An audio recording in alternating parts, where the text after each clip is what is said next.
It is said that only 1% of all LinkedIn users actually create content on the platform.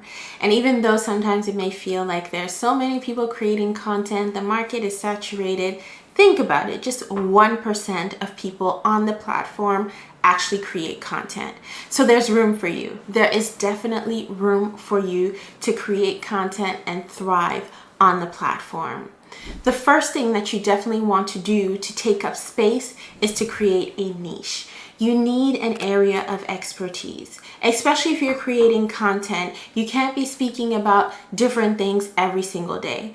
You have different interests. We are multifaceted as people. We may be multi-passionate, and there's so many things that interest us. But at the end of the day, you have to think, what is my ultimate goal for being on LinkedIn? What's the purpose that I have for being on LinkedIn? How much time can I actually devote to this? And how will I ensure that I remain consistent on this platform? When you answer these questions and you keep those 4 things in mind, you will realize that you can't be all over the place. You need to have a streamlined process and a system in place that will help you ensure that this is something that you're going to do in the long run. This is something that you'll be able to do consistently. And so being able to narrow down what is your area of focus on LinkedIn. Let's say you are someone who speaks about social media and your area of expertise or your niche is Instagram, and that's truly what you talk about and what you know. Then that is your area of focus for your LinkedIn content. And from that overall topic, you have different topics that will come from there. But you need to have an area that you specialize in and that you talk about. A big focus of my content is on introversion and quiet leadership. And now people associate me with this. They are able to know that, hey, if they're coming to my page, for sure the type of content that they're going to see is around being a quiet leader, around being an introvert. There's always a link back to that somewhere. And people expect that from me. They know what they're coming for when they come to my content, and that's what they're going to get. So that also helps you to build a following that is aligned with what you are trying to achieve on the platform. So secondly, you want to create your content pillars. You have your overall topic. Let's go with our same example. We were talking about Instagram. It's a social media manager. They focus specifically on Instagram. From there, they're going to create their content pillars. What are the different areas that they're going to talk about? Maybe one content pillar can be the algorithm. Another content pillar can be how to create Instagram Reels. Another content pillar can be content scheduling. Another one can be sales on Instagram. These are just examples. But ultimately, what you want to do is to have your content pillars. These are the main areas of focus in terms of your overall topic. You're breaking it down into subtopics that you're typically going to be talking about. And this will help you, again, to remain organized and stay consistent because all your topics are going to flow from these various content pillars. So we have our niche, we have our content pillars. Now we want to be able to have different categories of content that fall under these various pillars. I will give you an example of 5 content categories that I typically use in my content. So the first one is thought leadership, and these are actionable tips, industry trends, or how-to content that really helps you establish your expertise within your field. The next content category that I typically use is storytelling. So this is where I'm sharing client success stories.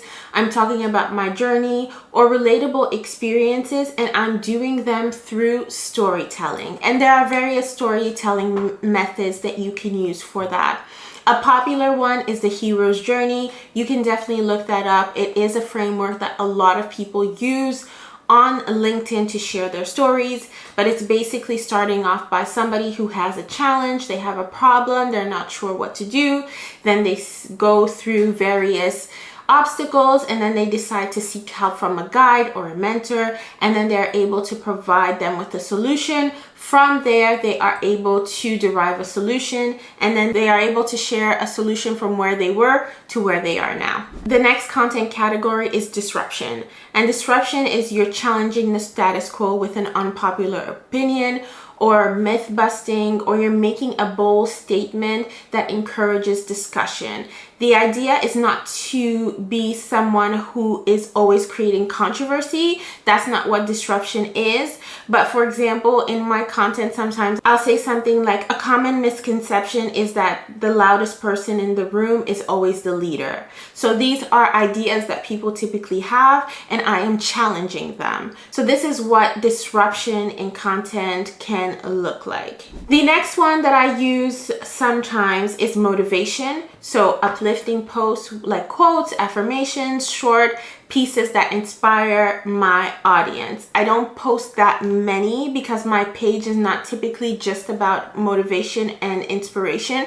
There are some people that is their niche and that's all they focus on, but that is another content category that I have. And the last category I have is more branding. So that's when I'm giving like glimpse of behind the scenes. I'm sharing business achievements or updates on a company or personal level. So this is where I typically talk about wins or losses that I've had as an entrepreneur, a business owner, and I give people some insight about what's going on in my business. For example, very recently I did a LinkedIn post that was about an in-person VIP session that I had with two of my clients, a tech leader and a nonprofit founder. And I shared on LinkedIn how through that session they were able to get clarity about how to pitch themselves for funding opportunities, as well as when they're going to networking events. So this is an example of a branding post where I'm sharing insight about what I'm doing in my business.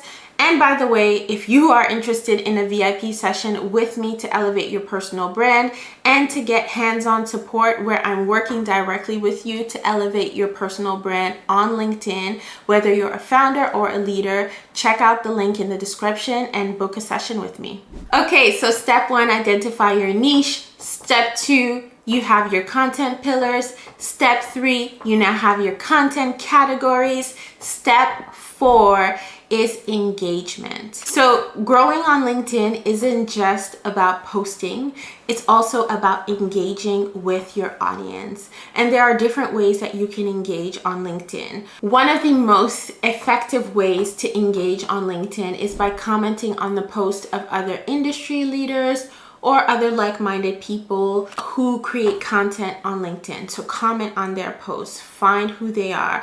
You can create a list of, let's say, the top 10 or 15 people that you intentionally want to comment on their post. And it does help sometimes to be one of the first people to comment on their post because it shows up higher in the comment section, which typically helps in terms of engagement, because when people come to the post, they will see your comment first. So that is a strategy that you can use. Some people set timers. They know that certain thought leaders on LinkedIn or influencers on LinkedIn post, let's say morning 9 a.m. So at 9 a.m. they make sure that they find that person's post so that they're the first to comment. So these are different ways that you can keep in mind of engaging on LinkedIn. The next thing is networking with industry leaders or people in your field.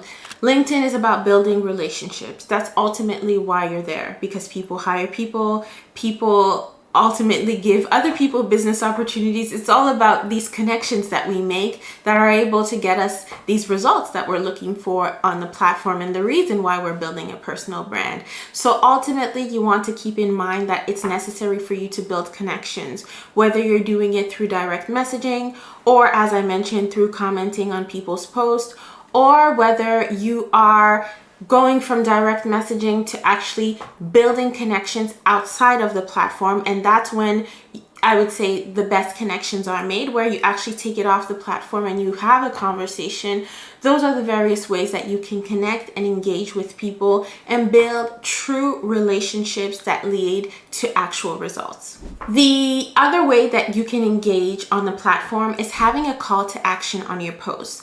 Let's say you've written out a post. What do you want people to do after they've read the post? Is this an opportunity to ask a question that will begin a discussion in the comment section?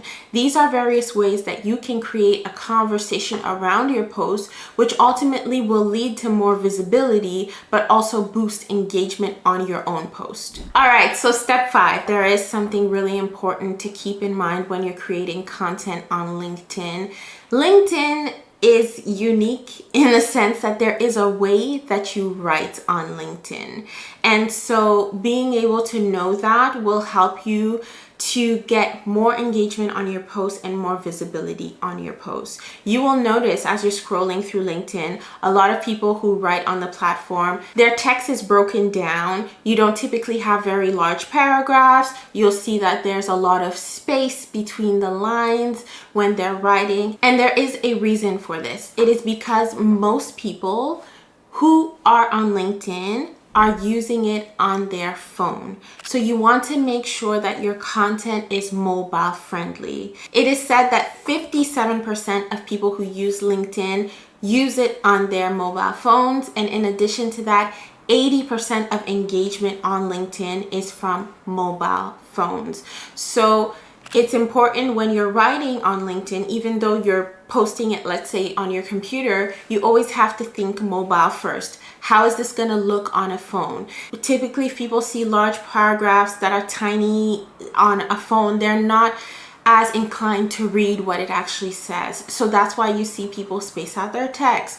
They have a strong hook that catches people's attention that will cause them to click see more, to actually read more about the post. So these are ways that you are able to get more engagement on your content and more visibility on the content that you create. So a pro tip that will help you stand out on LinkedIn, and not a lot of people are doing this, is create video. We are at a time where LinkedIn is pushing video content on their platform. They have added a new video feature on the platform, on the mobile version and the desktop version, that allows you to browse through video just like you do on TikTok or Instagram. So definitely LinkedIn is pushing video. I've been creating video content on LinkedIn for the last 3 years, and I started video by doing a 21-day video challenge. And even at that time, there weren't a lot of people creating video, and it really made me stand out. I have people